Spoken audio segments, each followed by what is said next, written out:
देखें, जब बाहर के लोग हमारे लिए टॉक्सिक हों, जहरीले हों, बात बात पर हमसे लड़ते हों, हमारा दिल दुखाते हों, तो हम रास्ता बदल सकती हैं। हम उनसे मिलना जुलना कम कर सकती हैं और दूरी अख्तियार कर सकती हैं और बाज़ औक़ात तो उन्हें छोड़ भी सकती हैं। मगर अगर लड़ाई करने वाला हमारा अपना हो, हमारे घर के अंदर रहता हो, वो फर्द ऐसा रिश्तेदार हो जो साथ रहता हो और वो हमारे साथ लड़ाई झगड़ा करे, हमें ताने दे, हमें जलील करे, गालियां दे, हमारी इंसल्ट करे, हर बात का इल्जाम हमारे सर पर दे दे, हमारी हर खुशी में हमारा हासिद बन जाए, ऐसे लोगों से ना तो रिश्ता खत्म किया जा सकता है और ना बातचीत मुकम्मल बंद की जा सकती है और ना ही उनके सामने हर वक्त खुद को मजबूत दिखाना आसान होता है। ये वो चोटें होती हैं और ये वो जख्म होते हैं जो नजर भी नहीं आते, मगर अंदर ही अंदर हम खवातीन को तोड़ देते हैं, थका देते हैं और आहिस्ता आहिस्ता स्ट्रेस, बेचैनी और खामोश डिप्रेशन में हमें धकेल देते हैं। इन लोगों में शामिल सास हो सकती हैं, नंद हो सकती है, बहू हो सकती है, देवरानी जिठानी में से कोई हो सकता है। तो आज की वीडियो इन्हीं औरतों के लिए है जो बज़ाहिर तो हंसती हैं मगर अंदर ही अंदर हर रोज रोती हैं। अस्सलामुअलैकुम, this is Aqsa and you are listening Aqsa's life talk.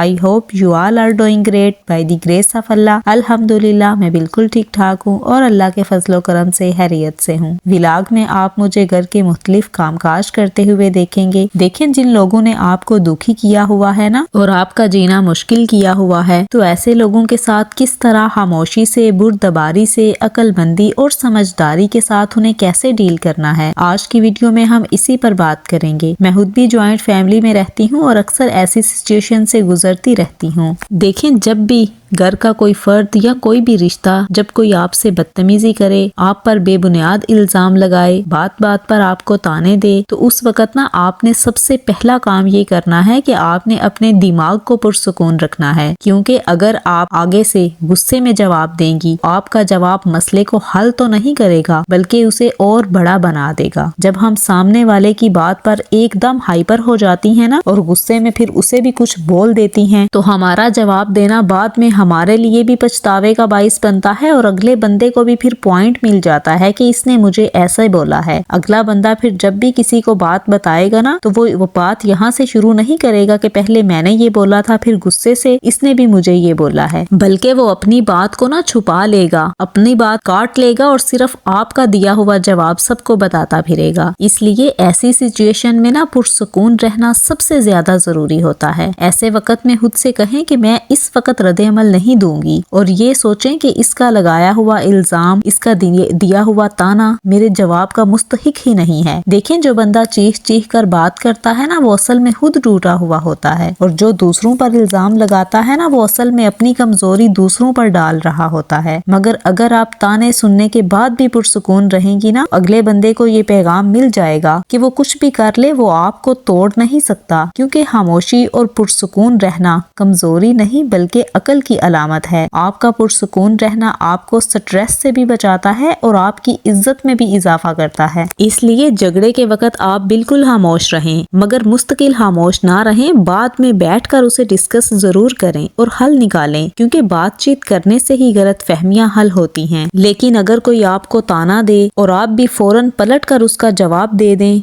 तो बस फिर तो आग भड़क जाती है ना। इसलिए जवाब देना छोड़ दें और हालात के ठंडा होने का इंतजार किया करें, क्योंकि हर बहस जीतने के लिए नहीं होती। दूसरा असूल जो आपने अपनाना है वो ये है कि जब भी आपका किसी से झगड़ा होना, तो आपने उस झगड़े को हर किसी से बयान नहीं करना। देखें, हम में से ना अक्सर खवातीन की ये आदत होती है कि जरा सी घर में तलही हो जाए ना, तो फौरन दूसरों को बताने लग जाती हैं। अगर किसी का फोन आ जाए तो पूरी कहानी सुना देंगी। कोई दोस्त आ गई तो आंसुओं के साथ उसके साथ दिल हल्का करने लग जाएंगी। हता कि कोई आस पड़ोस से भी आकर बैठ जाए ना, तो उसके सामने भी हम अपना दुख, अपनी लड़ाई रख देती हैं। मगर याद रखें कि घर की लड़ाई हर किसी को बताने से ना आप अपनी ही इज्जत कम करती हैं। हर शख्स को ना अपनी कहानी सुनाने का अहल मत समझें। अपना दुख, अपनी लड़ाई सिर्फ उससे शेयर करें जो समझदार हो, राजदार हो और बहुत करीबी हो, मसलन वो आपका शोहर या आपके वालिदैन वगैरह, ताकि वो आपको समझाएं और आपको کو मजबूत करें। तीसरा असूल जो आपने अपनाना है ना वो ये है कि जब भी कोई फर्द, कोई घर का मेंबर आपको तंग करे, आपसे लड़ाई करे तो आपने उसे इग्नोर करना है। देखें, जब घर का कोई फर्द आपसे झगड़ा करता है ना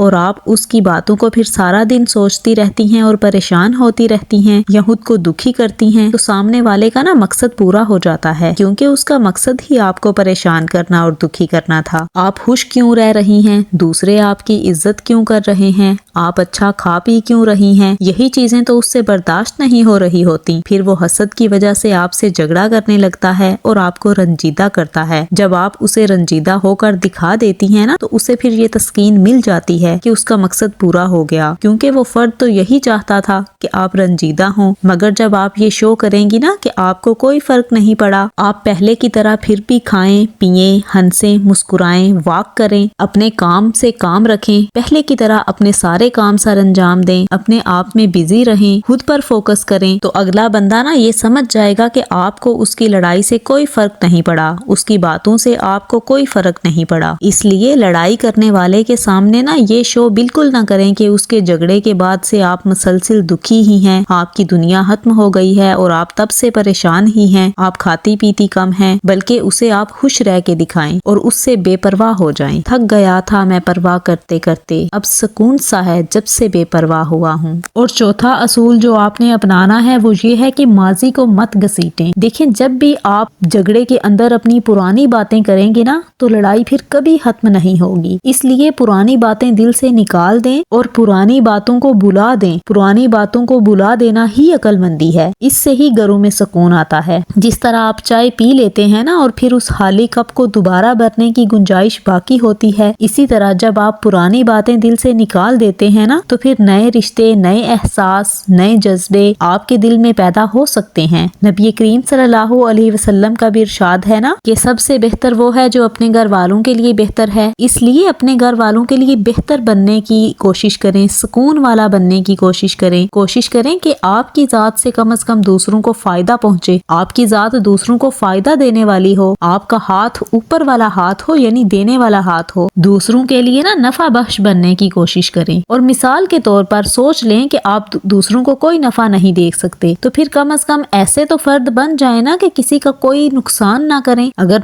फायदा नहीं कर सकते तो फिर कम से कम नुकसान भी ना करें। और ये अदना दर्जा है अच्छाई का कि ना फायदा करना ना नुकसान करना। आला दर्जा तो यही है कि दूसरों का फायदा करें, दूसरों को नफा देने वाले बने। आखिर में अल्लाह ताला से दुआ है कि अल्लाह ताला हमें नफा बख्श इंसान बनाए और दूसरों के शर से, दूसरों के लड़ाई झगड़ों से और दूसरों की हसद की नजर से हम सबको बचाए। If you like this video please subscribe to my channel and share it with your friends and family members. Maybe this small message can change someone's life. See you in the next video inshallah. Till then, stay happy and stay positive.